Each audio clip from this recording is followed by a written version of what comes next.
supposed to be. You know what I mean? I'm just like, We are live. we are live. Oh my God. Oh y'all got to see a little too much. I was adjusting my wig on camera. All right, play that video, Narnique, so I can get my hair right. Okay. I'm just over here like, where's my part going? And then we went live. I was rushing after dropping kids off and picking up kids. So All right, play the video, then we're gonna get started. We're back because yesterday on our regular show, play the video and then we get started. Do you want to play the video first? Yeah, we got to start playing the video. We have our intro, so let's do our intro. Keep it honest, and then we'll go ahead and get started while we here.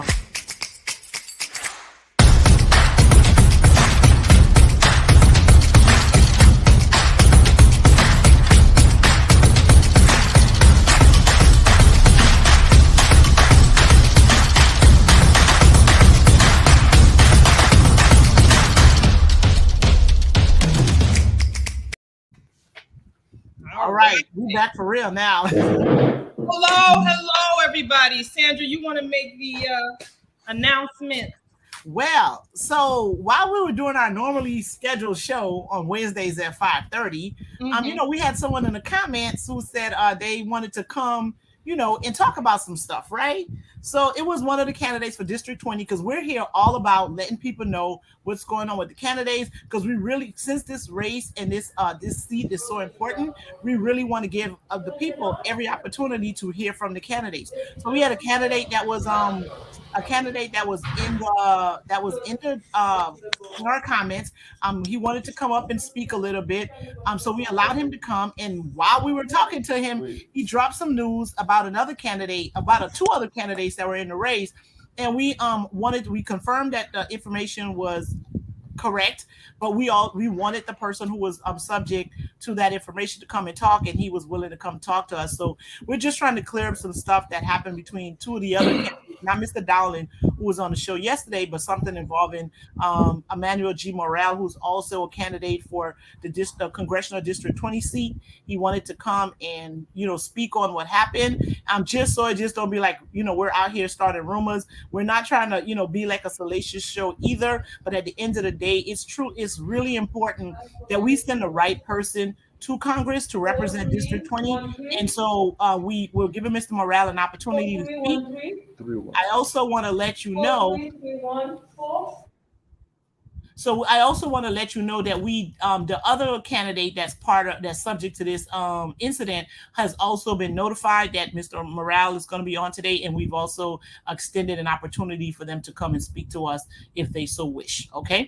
So we can give them a little context of why Mr. Morel is here. Elvin Dowling, who is a candidate, came on the show, stated that himself, Mr. Morel, Sheila Shepard McCormick, and Phil Jackson were in a Sun Sentinel interview for an endorsement. And in that conversation, Mr. Morel made mention of someone who identified themselves as Sheila Shepard McCormick's father, called him, and the call was so disturbing that he had to notify the FBI. So we're going to send this off to you, Mr. Morel, and we will quiet ourselves so you can talk about what happened.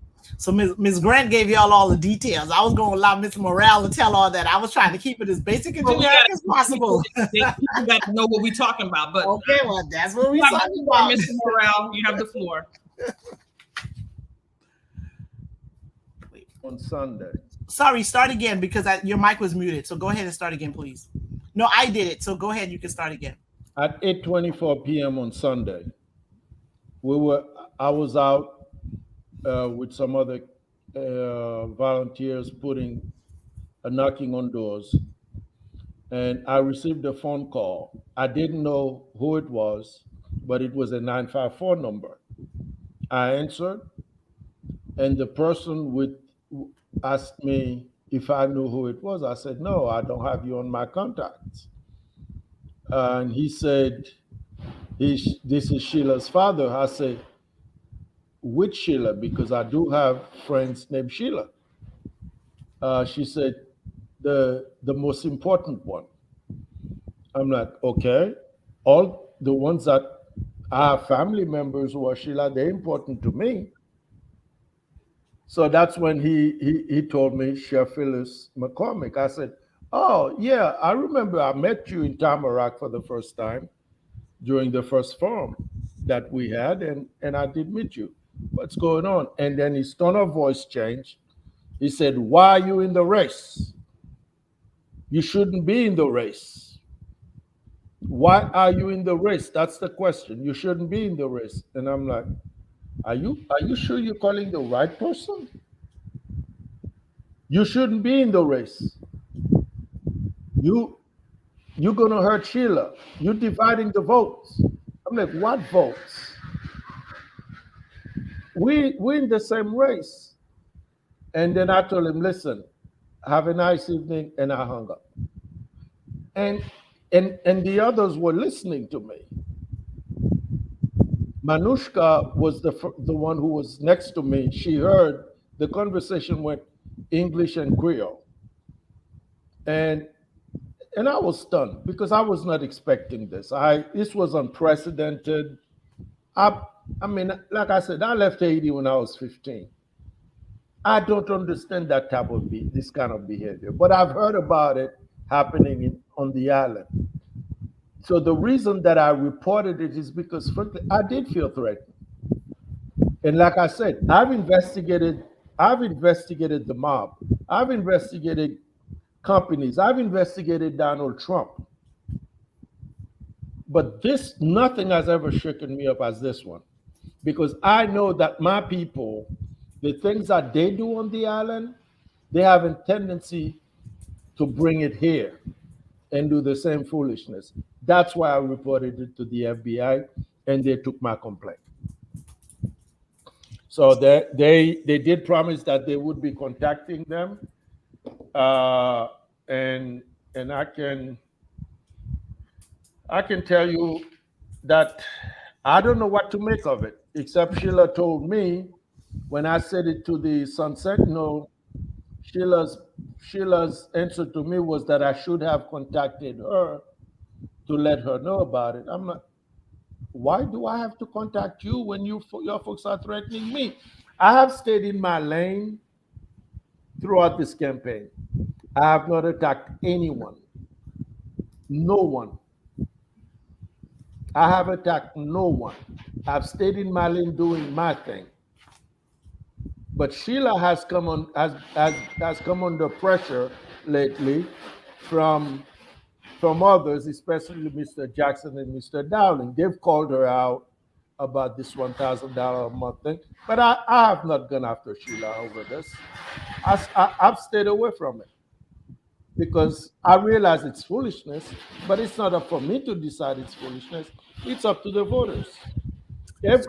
Everyone presents what they are about, but I did not expect to get such a phone call.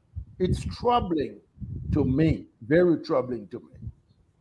So, Mr. Morel, are you at liberty to say what exactly was told to you, why you felt threatened? Because we have questions in the chat where someone says, what exactly made you feel threatened? Are you at liberty to say? Yes, well, when he told me that I have no business in the race, that I should not be in the race. In other words, get your behind out, quit. That's what he's saying. Mhm. So if I'm in the race, I've been on it. I was the first one to qualify. I was the first one to qualify in this race, to pay my $10,400 to be in the race, and then you're gonna come to me and ask me to leave the race, knowing very well that I'm gonna win this race. If I didn't think I was gonna win, I would have left long time ago. So that's what's troubling to me. And then Sheila also said that she had a they had a meeting that Sunday with some of the pastors, with some of the Haitian pastors, and they were saying that she should meet with me. I have nothing to meet with Sheila about. Last time in 2020, I was in the race. I removed myself when Sheila got into the race to let her go through. So if anybody is going to leave, it's got to be Sheila this time. That's the way I look at it. So when you when you called the FBI to report, based on the information you gave them, they felt like that was enough for them to look into she Yes, and her family. yes, because as I said to them, I'm a former federal investigator. I was a member of President George H.W. Bush's Commission on Organized Crimes. I have investigated. I have investigated the mob. I have investigated companies. I was a member of President Obama's Commission on Human Trafficking. I have broken I have broken sex trafficking rings involving Haitians and others. Uh, and but this one, I always felt secure in this country. But the things that Haitians have done in Haiti, and you and I see a lot of the behaviors that they have in Haiti being imported into this country. And that's what worries me. And it needs to stop. So do you think they were the FBI was willing to take this on because you worked for the federal government? Because I think if I called and told them that I think somebody threatened me and I don't know who it is and I can't identify the person, I'm not sure they would pursue that. Do you believe they're pursuing it because you worked for a federal agency? And then also, can you tell us what agency you worked for, please? I work for the US Department of Labor, and I work, like I said, for the Commission on Organized Crime and the Commission on Human Trafficking. Okay. And again, it was because of my linguistic abilities. Okay. And again, do you believe that the FBI is willing to take this on because you are a former federal work for a federal agency? It's very possible. I can't say, but I did start with who I was, what I've done in the past, and what has transpired since Sunday. So they took it. They said they will look into it. So the ball is in their court now, and they will contact me. If they don't contact me, then I'll go higher, and then I'll go higher. I, When you I'll, say I'll go higher to the Justice Department. okay, and why do you and when you what would why is it that you believe that it was somebody from her campaign and maybe not just somebody else? No, Because I no, also he identified himself as Sheila's father, mhm. and he gave me the number, which we gave to Sheila, and it's nine, so that's, and Sheila said she knew the number, so if she said she knew the number to the Sun Sentinel, that's it. I don't believe. Well, the statement that we got wasn't that she knew the number. My understanding is that she said the number may be affiliated with her campaign, but she doesn't know. She was going to look into it. And also, there was an article that was published recently, and it basically said that that number is no longer working. So, how do you know it wasn't just somebody pretending to be Sheila's father, calling and making a threat to you to create this particular situation? Since Which she, you know, which number was no longer working? When did it stop working? oh, That that the article didn't discuss. I just the phone call was made Sunday night. As of Yeah, Monday, so and the article said that they were going to get the article is from Red Broward, and they stated that they when they try to use the number, it would appear that the number is no longer in service. However, they said that they were still working on it, so they didn't give a time frame when the number became inactive. yeah, Tom, I believe his name is Tom Lord, I who think I'm not sure. yeah, he reached out to me. Tom Lauder, I'm sorry, Lauder, reached out to me last night because I was in Pompano in a meeting, and he texted me about it, and I told him. He asked me if I if I did make the statement to the Sunset Nola. I said yes, and he said to give him a call. So thereafter, I did, but I never reached him. But the number was working as of yesterday, so I have no idea. Okay. Okay. All right. So I'm in contact with Sheila, and and she's basically saying that no one from her campaign has spoken to you. You haven't spoken to her, and the information about the threat being made was Elvin Dowling, who's another candidate in the congressional 20 race, is the person who provided that information to Red Broward, and that there may be some litigation in the future, because this is nothing but slander. Well, I think I mean, and I don't mean to cut you, co-host. And just as Mr. Morel came on, I believe that she should come on too. I don't think it's fair for us to do text message and talk to Mr. Morel when she's not on. She needs to come on just like Mr. Morel came on, and her back and forth. That's her. To me, that seems like you're evading trying to come talk to us. If you want to come talk to us, Sheila, and you watching, then you are more than welcome to come talk to us. But we have Mr. Morel on. This is how he felt. This is what's going on with him. And we've given him the floor to talk about that. One other candidate made an accusation, not an accusation, but made a statement about where they were and what was going on. And we're just here to get the information from Mr. Morel. If Ms. Sheffield McCormick would like to come on and say her side, she is more than welcome. Yeah, I personally think it would have been better for Sheila to be here with me. She's willing to come on. To be here with me and send her the link. Yeah, because it's, I don't want to say anything that is contradictory. If I say anything that is contradictory, I want to be corrected. Mm-hmm. But this is what was said to me. This is what was said to me, and I need, and I don't know why it was said. So, and I don't care why it was said. It's not supposed to be. It's simply not supposed to be. You don't call another candidate. Yes. So yeah. Hi. So I'm actually in the middle of a wedding, but I just want to come on and clarify a few statements.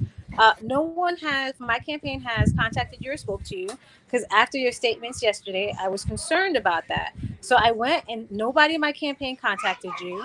And the number you put out is actually another employee's number that you put out, and who has been getting threats and who had to cancel her line. In addition to that, when I did speak to my parents, the conversation, no one threatened you. And because of that, we are pursuing legal against you for slander and for going on every show and talking. And this is the reason why the Democratic Party limits who's even has access to the debates and to the conversation, just because of the slanderous nature of it. And for Alvin Dowling to call the Republican, some kind of Republican blogger, to insert themselves in a Democratic primary where the Republicans have been systematically trying to suppress Democrats. It's disgusting. And it's something that the party is not looking to deal with. But I thank you so much for letting me come on. And I just want to say one thing, attacking. No, you can just come on and then run. You just can come on and then run. Thank you so much for having Sheila, that is wrong. Yes. Yeah, one question, Sheila, before you go. So the employee is your employee, and your parents did admit that they could speak to Mr. Morel. Is that correct? Yes, they did, but there was no threats, and there were multiple people who they said were there, and that was upon a conversation with all the pastors were there, and they said, someone should talk to Morel, and I was very clear at that event and said that. But I'm not going to argue, because the nature of it is what it is, and for you to make those slanderous remarks during an election that has a negative impact, which no factual basis of even being a threat. I think you should really look at the legal definition before you do that to public figures. And you have Elvin, who goes around doing all these things. People get hurt, and doing those things to honest people shouldn't be allowed. And so we will be contacting you about these kind of decisions and these kind of thoughts. But we don't run campaigns like that, and we're respectable people. I just want to come on. Okay, no, just can I? So just for clarification, sorry, Ms. Morris. So just for clarification, so the number did belong to somebody that's part of your campaign, right? No. That is somebody. That's what I said. No one from my campaign ever contacted Morel, ever had a conversation. That number belongs to one of the numbers for our private businesses, because we have phones for all of our nurses and everybody on staff. So Okay. that number, it came up as Trinity also. So giving out that number without the factual, or even having a conversation and doing it in public with someone like Elvin So Dowling, who's giving out that number. your mother So saying she was not in the background uh, talking. like I said, No, no, we just wanted to clarify. So the numbers belongs to one of your offices, but it wasn't a member of correct, your campaign. So it's right, a right, business number, but not your campaign. And in the correct. conversation about with your parents, there was a conversation, but there were no threats made in that conversation, and there were other witnesses who are pastors that witnessed the conversation that was between your father or your parents and Mr. Morel. And in that, and also just for clarification, that conversation did not come from the phone number that Mr. Morel is talking about. No, that number, it came from it, but it Oh, wasn't. okay. It didn't belong. He said that someone called, said it was my father. That's not my father's telephone number. That is Okay. one of the company phones, but it belongs to a woman. And so when you put that out there, that woman started getting all these phone calls because there are other people named Evelyn Dowling who put that number everywhere. And so when we're running a campaign, there are real lives that are attached that I don't think people realize. And doing all these things doesn't make you win the election, but it hurts people. So we just need to be honest, because we just need to be honest. So I just want to come in and say that, and thank you guys for the opportunity. And we'll just play it out where it needs to be played out in court. Thank you so much. Bye. As Okay. again, as a former federal investigator, I'm gonna say this because I'm not one to bite my tongue. This woman, this is for the first time I'm saying it. This woman is lying. She's a liar. She just lied. And I yesterday during the debate, I said that Sheila was talking out of both sides of her mouth, and that Dowling and Jackson were evading the questions that were being asked. Because this is why people have given up on politics. No one wants to tell the truth. All people want from us is the truth, nothing but the truth. If I say something, you can take it to the bank. I have spent a lifetime, my whole lifetime, having a lifetime of integrity. No one has ever questioned my integrity in my whole career. My whole career. Now, this woman is coming on here and then run off saying they didn't threaten me. Well, maybe it wasn't a threat to you, but how I take it, it was a threat. So now it wasn't your parents' number, but the numbers belong to one of your companies. That's irrelevant to me. It's registered at 8:24 p.m. on Sunday. So why all of a sudden it's not working? Look, I've dealt with these things all the time. The only time that matters, I've always told folks, is when you put your hand on the Bible in the court of law and swear to tell the truth, the whole truth, and nothing but the truth. So anything that I say or she says is irrelevant right here, unless and until we get into a court of law. And I sure hope she sues my butt, because I can't wait. I can't wait, because I welcome it, folks. I welcome it. You should see how scared I am. Okay. And I told the Sunset No this in front of her. I have friends in heaven. I have friends in hell. You decide which ones you want to deal with, because I can have any one of them deal with you. But I have never walked away from a fight. Not at my age, and I'm not about to. All right. Okay.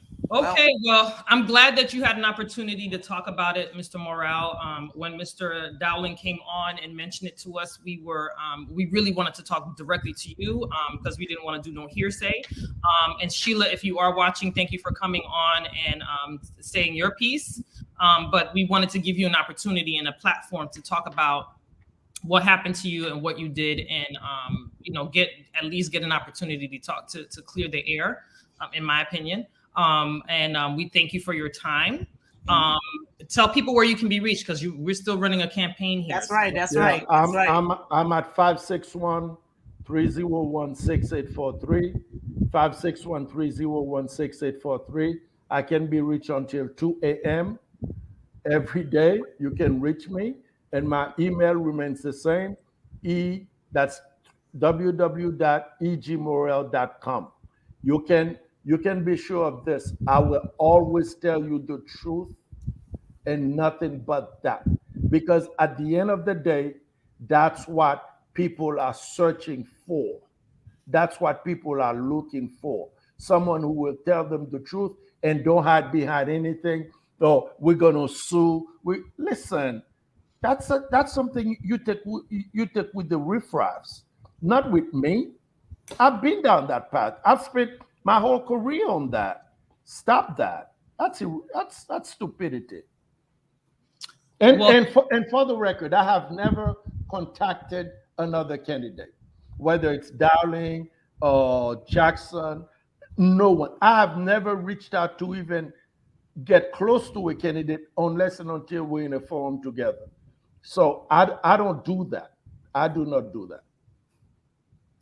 all right. So we're posting all your stuff up here. Mr. Morel, we want to thank you again for coming on such short notice, but we wanted to make sure you had an opportunity, as well as Sheila, when that information was given to us yesterday.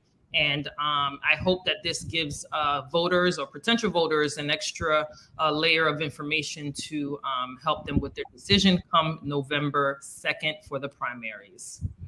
And I'm sorry for that experience. It's all good. Experience. It's all good. I'm a big boy. All right. Well, you have a great afternoon, and we look forward to seeing you in the upcoming forums, as they call them. It's a lot. It seemed as though like they're not letting everyone participate because we were part of a forum yesterday, and all of the candidates weren't there. We're not sure like what's that about. And so it was actually with the President's Council of many of the Democratic clubs. They had a forum yesterday. Only I think about 5 or 6 of the candidates were there. They have a part 2 that's happening on the 29th, dealing with basically national and international issues. I'm not sure if you'll be there to be a part of that. So let us know. No, they've made up their minds as to who they want. That's the way it works in the system. I'm okay with it because I have now become part of the system. Go ahead and have at it.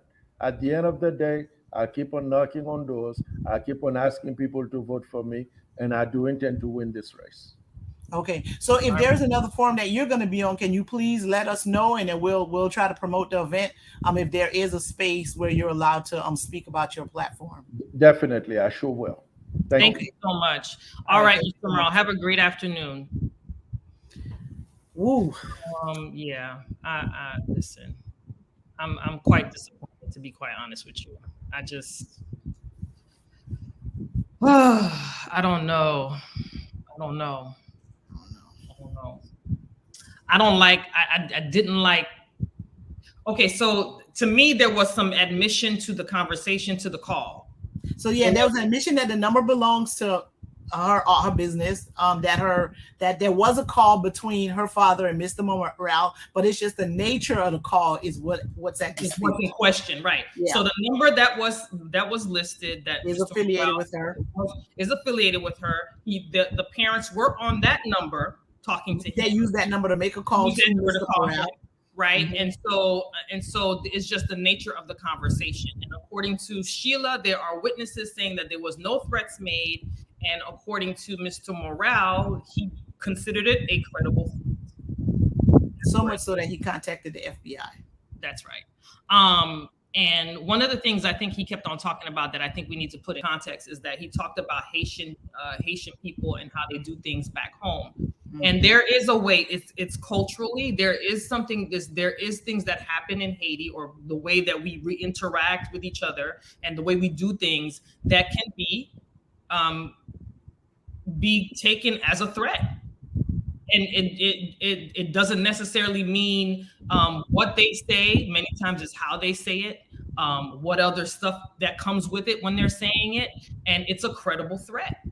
And so he felt that way, and according to him, he said he investigated mob bosses and all that other stuff. And he's never felt uncomfortable until that day that he had a conversation. And one thing people need to understand, you can't tell somebody how they feel.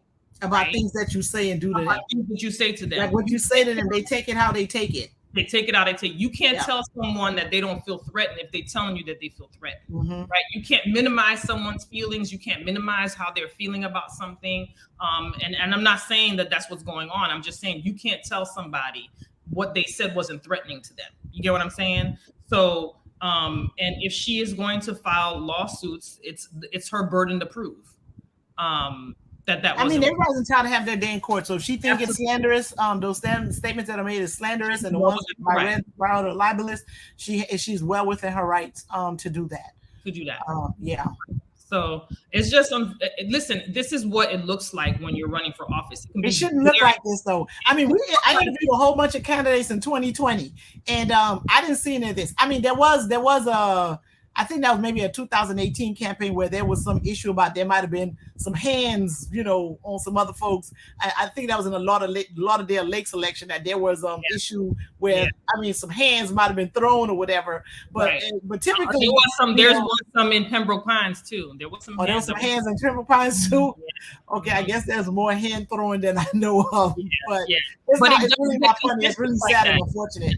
I mean, I'm not saying it's okay, but it does get contentious like that. It gets like that. I mean, this is, to me, I think this is mild compared to what I've seen in the past. However, it shouldn't be that way. It just shouldn't be that way. But unfortunately, this is what it is. And there was some accusations made by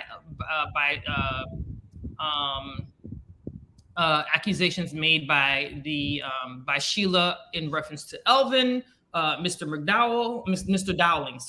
Dowling, and vice versa. I'm not sure who spoke to that other media outlet, Red Broward. I'm not sure who spoke to them. No, but the article in Red Broward said that they did say that they got the information from Elvin Dowling. Oh, okay, so all right. Red Broward article does say that. Okay, cool. I read it, but I didn't read that bottom part. Yeah, they did say they got the information to call from there. But you know what? I think it's important for us to show this side because it does give you another side of the candidate that you need to see. Sometimes you have to, I think that this is a form of transparency for both of them. And it's important that you see how things are and what goes on behind the scenes. So, Swagoo, I'm sorry. Stephanie said it certainly highlights the character and caliber of the candidates in the race. It does. Yeah. It really does. It's really, to me, it's like really sad and unfortunate is all I'm gonna say. I mean, but I feel like it was important for us. Yeah. So Mr. Lauder said that he got the information from Mr. Dowling and Mr. Morel confirmed the account. And that's what we did too. Mr. Dowling Mr. Dowling told us what happened. We contacted Mr. Morel to confirm if that's how he understood and remember everything happened. He said yes. And we asked him, did he want to have an opportunity to come and speak? So it won't just be that we're, so people won't think that we're saying that we're speaking to him and we didn't. So he wanted to come on today. And as a courtesy, I also advised candidate Sheffield McCormick that Mr. Morel was going to come on and speak on this. And I gave her the opportunity to, in order for her to come and say her part. And as you saw, she did take the opportunity to explain. And so what's at issue right now is the nature and the tone of the conversation. Not that the conversation didn't take place. What's at issue is the nature and the tone of the conversation. Absolutely. So they said two sources and the Sun Sentinel has the video. Well, and that's the media. That's the media louder talking. Because she mentioned lawsuits. So apparently, that's two sources in the Sun Sentinel. And Sun Sentinel. I've been in an interview with Sun Sentinel when I was running for school board, and they do videotape. And they do ask you questions, and it is public. It's not like they keep it under wraps or whatever, because that's a media place. So there is information on there that you talked about it or whatever. As far as the number not working or whatever, she explained why the number is no longer working. She said that the employee was starting to receive threats once that number became public, and that's why the number was turned off.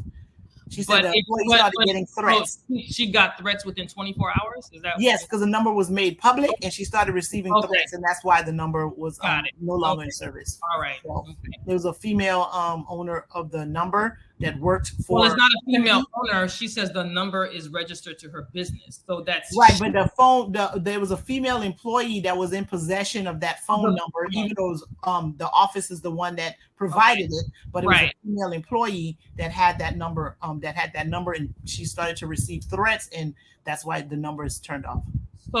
So the female employee is in possession of the phone, the same phone that the parents used to call Mr. Morel. Yes. Okay. All right. I just wanted to understand. So, okay, wait. So Mr. Lauder is saying that he called the number before any story was published. Okay. Mr. Lauder, do you want to come on and explain the timeline? Would you like to come on, sir, to explain the timeline? That way we could put the link in the chat. Yeah, we're gonna put the link in the chat, Mr. Lauder, if you want to just hop on real quick, and explain your part. Because oh God. Just go on to the link. Just click on the link and we'll put you on the live. Yes, sir. Oh my God.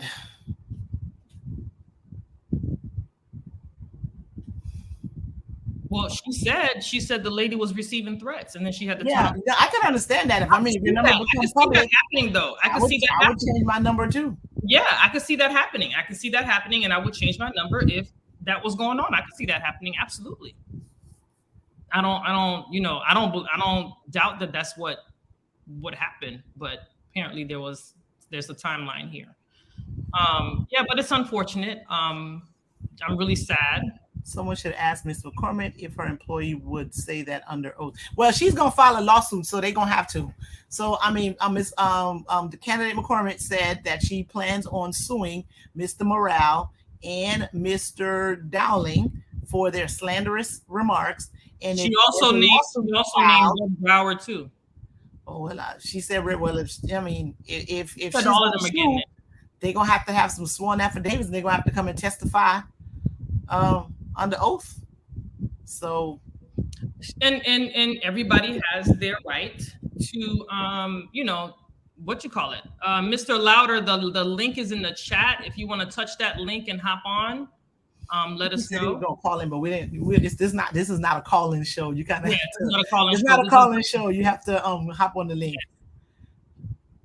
Oh Lord. Oh gosh. Miss Stephanie she in the chat talking some. I'm gonna put it up there. Mr. Lauder's coming on.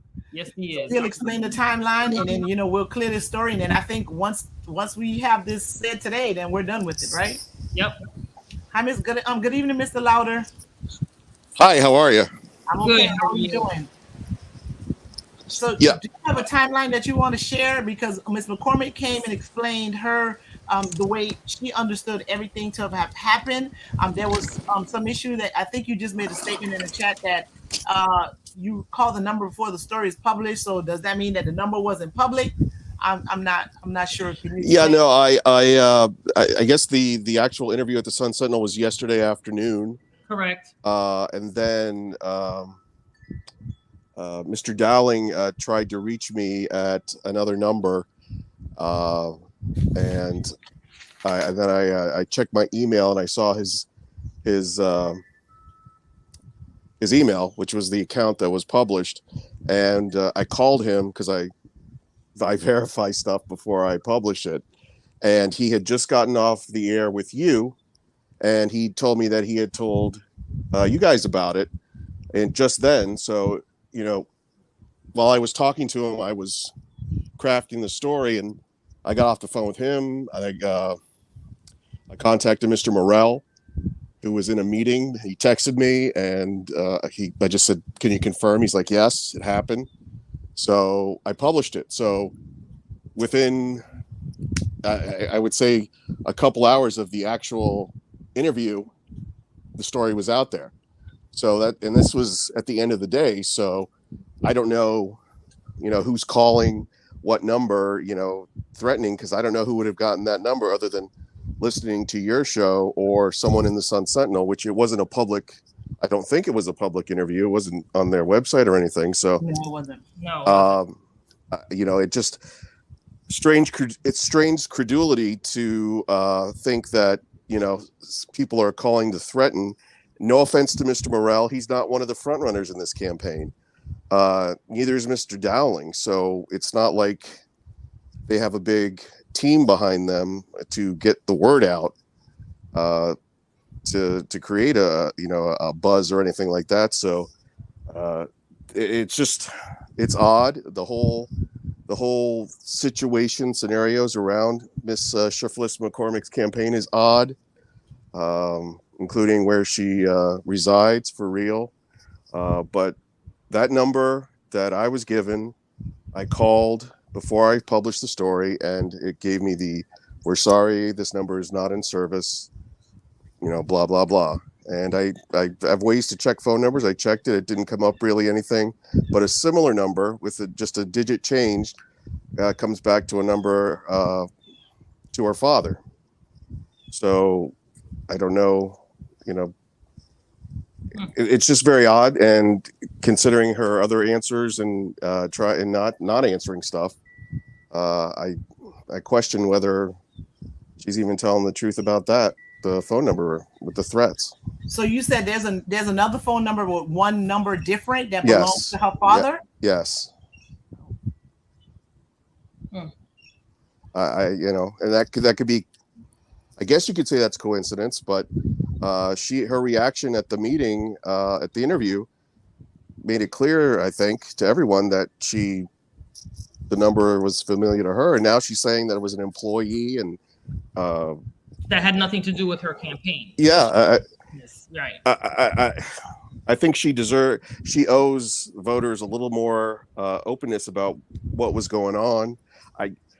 And again, no offense to Mr. Morel, he's not one of the front runners. So to even have a meeting to discuss him and then to make a phone call to him, that just doesn't happen. I mean, usually, you know, you're worried about someone with money and a infrastructure to get the vote out, not someone who might be, you know, taking votes from what the ministers say. That just doesn't. Well, I mean, Mr. Morel says he's going to win this, and he is pounding the pavement and knocking on doors. And you know, so he's very God confident bless him. that he's God going to bless win him. this race. Yeah, God bless him. You know, everyone who's working hard, you know, they deserve to be think that way. Mm-hmm. And there's killers here. This is what he said. No, and look, and there's a lot of candidates there, so it's not going to take a lot of votes to be the winner. Right. So it could be a big surprise, but you know, my other stories about, you know, her living situation, where, you know, her husband lives with the kids in Maryland and isn't, you know, how could you not have a dual bar? You know, what's going on there? Well, I don't think she's never professed to be an attorney. She said that she just went to law school. I know that, but her husband is an attorney. Oh, okay. And since they've married, she told me they've never lived together. And then I found the pictures and then compared them with some real estate photos, and it's clearly the same house. So she's spending Christmas and Thanksgiving and New Year's. There's a Super Bowl party up there. There was a bridal fashion show the husband was in. She's in the front row. I included those pictures. And now there's another address that was they had a house in Lanham, Maryland, where there's someone showed me a traffic ticket she got with that address, and I found other stuff. She has a foundation she had registered to that address in Maryland. She went to school in Howard. She went to school at the University of Maryland. She came back down for the St. Thomas University in Miami, and then that was 2010. She graduated law school.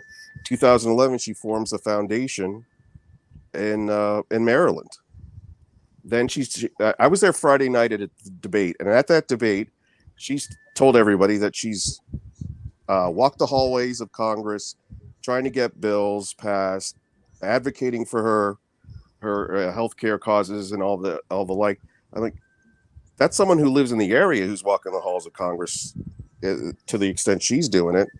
Most people down here, they're not commuting to DC, and if they are, why would they if they have a house up there and their families up there? And I found some of the other federal websites for HHS lists the father as the CEO of Trinity Healthcare. So it's like she calls herself the CEO. That's fine.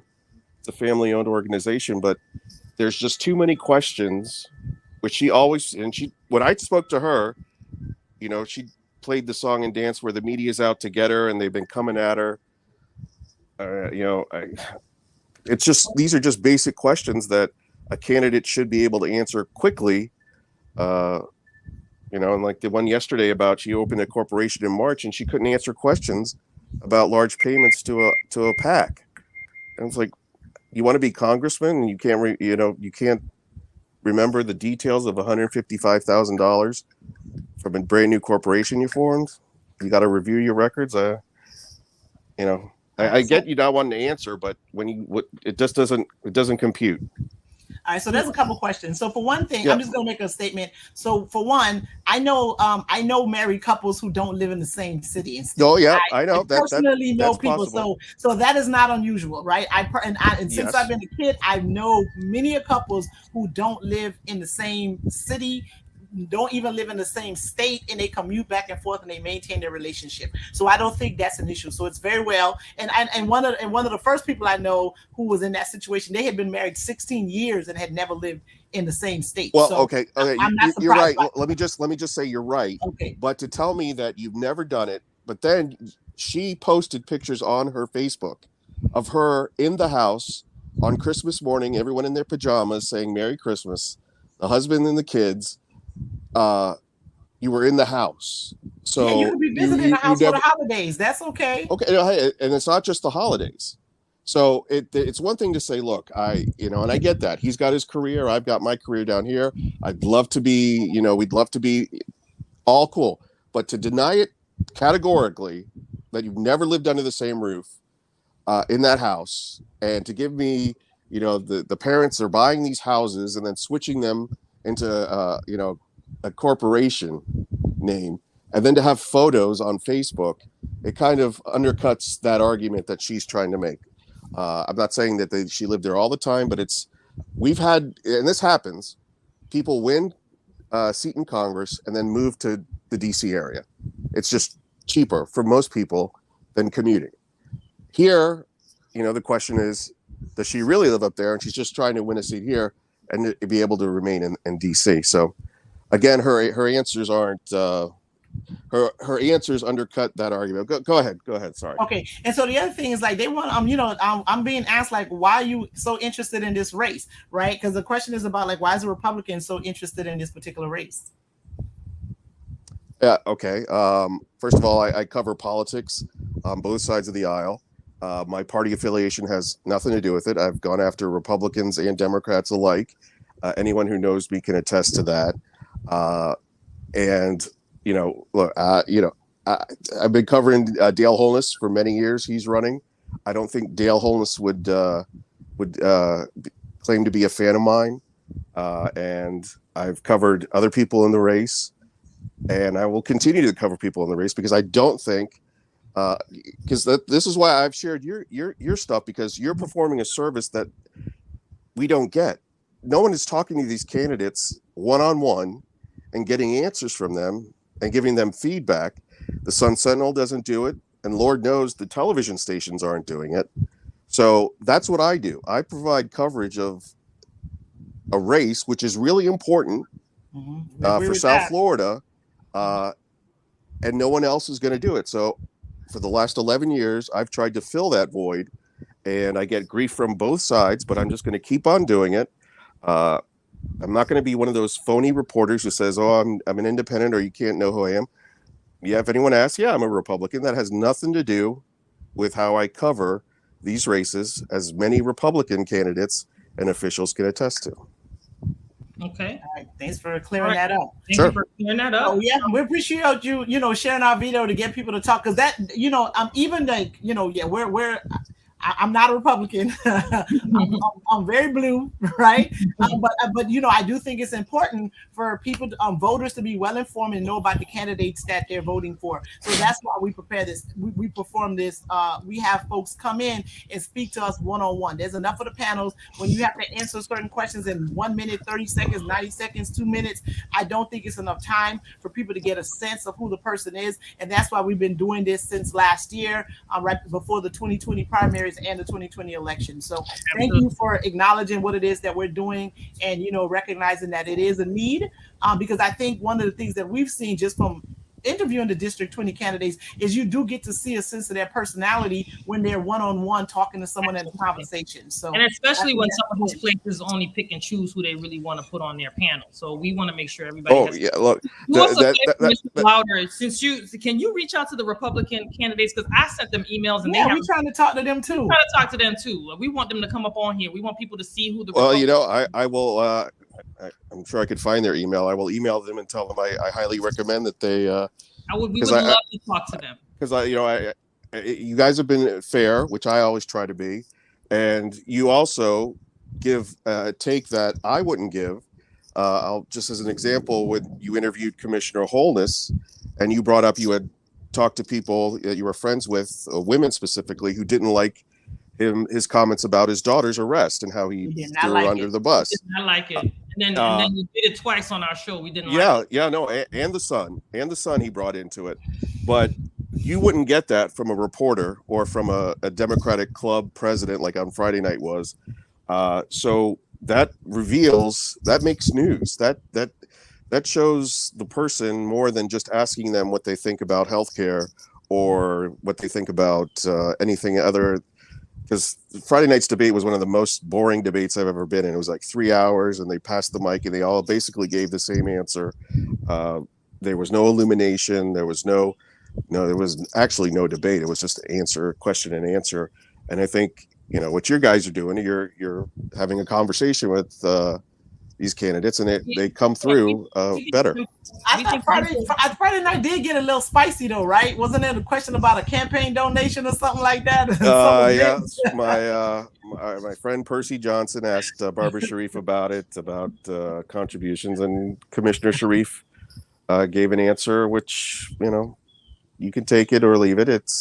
But it's common. You know, I've written about Republicans in the other part of Florida who were given to Debbie Wasserman Schultz because they were in the healthcare business, and everyone wants to cover their bases, right. which is how the system works. That's why it makes for, you know, spicy confrontations, but everyone does it. So, well, we try to push the candidates because we want people to see the real them, right? So we do ask questions. We did ask Sheila about the money. We did talk to her, say the streets was talking, but we wanted her to be able to explain that, you know what I mean? And say, hey, listen, just, you know, there's a whole bunch of rich people, they do it all the time. How come when I'm doing it, it's a problem? So, you know, we wanted to give her that opportunity, but we also want to ask the tough questions because that's where we really see who you are. So we try, you know, just like we did with the Libertarian, we try. Oh, he was something else. It was a good conversation, though. I liked it. Well, thank you for coming on, Mr. Louder. Sure. Giving us the information. Thank you so much. Thank you. We appreciate you. And keep up your good work. Hopefully, you run in the future. Don't come for me, okay? Just letting you know right off, on camera, on right now. If I run, don't come for me. Well, if you give him a reason to come for you, he say he's coming. He ain't discriminating. That's okay. Democrat, MPA, whatever. You give him something to write about it, he's going to write about it. He covers politics. That's right. No, look with the Miss Sheriff McCormick. I followed her. I saw the issues with the money, and I thought, okay, you know, it's not the same as Commissioner Holness' daughter, but just by researching something, I just found something that I thought needed to be answered, and then it opened a can of worms. And there's still other things that I haven't written about, but you know, this is why the candidate should be as honest as possible from the get-go, instead of letting things kind of build. And now it's like people throw up their hands like, well, I'm not going to believe you at all. So, but thank you. And yes, I will contact those other candidates and tell them to come on with you. All right. Thank you very much. Really appreciate it. Thanks. You too. Good day. Bye. Share, please. Well, All right, y'all. We were only supposed to be on here for about 20 minutes. Let Mr. Morel speak. But we absolutely had to give Sheila a chance to respond. She took it. You know, she was looking beautiful in that wedding dress. I almost thought she didn't have no clothes on. I'm like, girl, you need to show me that you got some clothes on. She was looking good. That makeup was tight work. So she was beautiful, honey. I loved everything about it. Everything was yes, she was on point, looking beautiful. Took a few minutes to come and explain. You know, it is what it is. I mean, you know, hey, it gets contentious like that. Tamiko says, well, I wonder how many people have made some important voting decisions now, no matter how the story ends. I think people are yeah, and Stephanie Desir Jean is like odd is an understatement. She did say that. She did say that. Man, look at here. Good Lord. But hey, we all gotta have energy to be running for office, boy. I ain't even in the race and my feelings all crunchy. Yeah. Child, you just got to be upfront with your stuff, honey. If you got a skeleton in the closet, get in front of the skeleton. That's how just leave this alone. This ain't for you, man. Why you? Because listen, you bothering the skeletons. You know, the skeletons was chilling in the closet, and then you gonna go bring yourself out here, and now they gotta come out. They're like, listen, I was in the closet for a reason. Why you dragging me into this public? You know, I didn't want to be out here in these streets. Let me just say, my personal opinion is this. Oh my God. I don't think Sheila's parents should have called Mr. Morel. I don't think that was appropriate. No matter what the nature of that conversation was. No matter what it was. I just don't think that was appropriate at all. You know, hindsight is 20/20. So they probably thought it was innocent enough, and then here's where it is. Right. I don't think that was a smart thing to do. And I don't know if once if that were me, and he accused me of doing something in a setting as a Sun Sentinel, I would have waited till the interview was over, and I would have reached out to him and say, hey, let's have a conversation, because I don't know what happened and I don't know what's going on. Let's discuss it. But when she says no one from her campaign reached out to him, that's not what he said. He didn't say anybody from her campaign reached out to him. He said her father called him. So there's a difference. She kept on saying campaign as if that had something to do with what he was saying. Your daddy reached out to him. Her daddy donated to her campaign. So, her daddy was donating to her campaign. I'm sure he's working trying to get his daughter elected. Well, I'm just saying she's trying to say that nobody from. I was running for office. My mama gonna be part of my campaign. I'm just saying she said nobody from her campaign, but her father did reach out to him. She's trying to make a distinct difference. To me, there isn't a difference. Your father reached out to him. Your father has been known to be out there campaigning for you. You know, it is what it is. I just think that candidates just don't reach out to each other unless it's something nice. Unless y'all saying something nice to each other, or you saying, hey. Unless you're about to lead a race and then you're going to support that person and you're going to endorse the other candidate that left. That's when talk to them then. Yeah. Like, if I'm leaving the race, just like a lot of the Democrats did when Joe Biden was running. They left the race and then they was like, we're going to go on the campaign trail and tell our people to vote for you, Joe. So do that. That's what you should call. Yes. When you're about to drop or if candidate's sign is down, be courteous and say, hey. So I don't know. Is it did they print the ballots yet? Is it time for some names to get off? Because there's a lot of names gonna be on that ballot. Oh, I think they sent out the mail-in ballots already. They mailed them out. Yeah, they did. Okay, well, I guess. Huh? Did you request yours? Did I need to? You going? You said you walking in. I forgot. That's right. You said you was gonna walk in. Yeah. I always like to get the ballot so I can see what's on it, though. Okay. That's right. They did change the rules that I have to request every time. You know, because I requested for the next however many cycles. No, me too. I did mine for how many? Like 2 more. Yeah. It was something like that. When I was requesting, I was like, send them all to me. Yeah. So, but I'll go make sure that I don't need to request it again because I need to vote in this one since I am a resident of District 20. All right, people. Thanks for indulging us. Folks were in and out of this conversation. Thank you, Emmanuel G. Morel. Thank you, Sheila Sheffield McCormick. Yes. Thank you, Mr. Louder, Yes. Tom Louder, for coming and clarifying and explaining that timeline. You know, there's sometimes where when you have people telling a story about an event, all of the things can be true. Everything that all three folks said, they can all be true. Could be. I'm still thinking to try to figure out if all three statements made by Mr. Morel, Ms. Sheffield McCormick, and Mr. Louder, if that means that all those things can be true at the same time. I think I need to think about that and replay the video and hear the statements again to see if they can all be true. Right. Well, we can thank Mr. Dowling for breaking the news. Yes. You know, hopefully this is all we get. This is all the excitement we get with this race, and we don't see anything else like this. No more drama. All right. All right, guys. So next week we don't so we don't need to. Well, we'll if something happens, then we'll see if we gotta pop on in and have another live. But if not, then we will see you guys on Wednesday. Yes, September 30th. At 5:30. At 5:30. No, it's the 29th. The 29th. Oh, the 29th. Wednesday, September 29th at 5:30. Hopefully, we'll get a Republican to be talking to us by then. Oh yeah. So if they do reach out to us, we will have them to come talk to us, whatever. And that will be a very interesting conversation. And we urge all Democrats to come and be part of the conversation, be part of the chat, because it's always good to see what the other side is thinking. Okay? Absolutely. All right. All right. See y'all. Bye, everyone.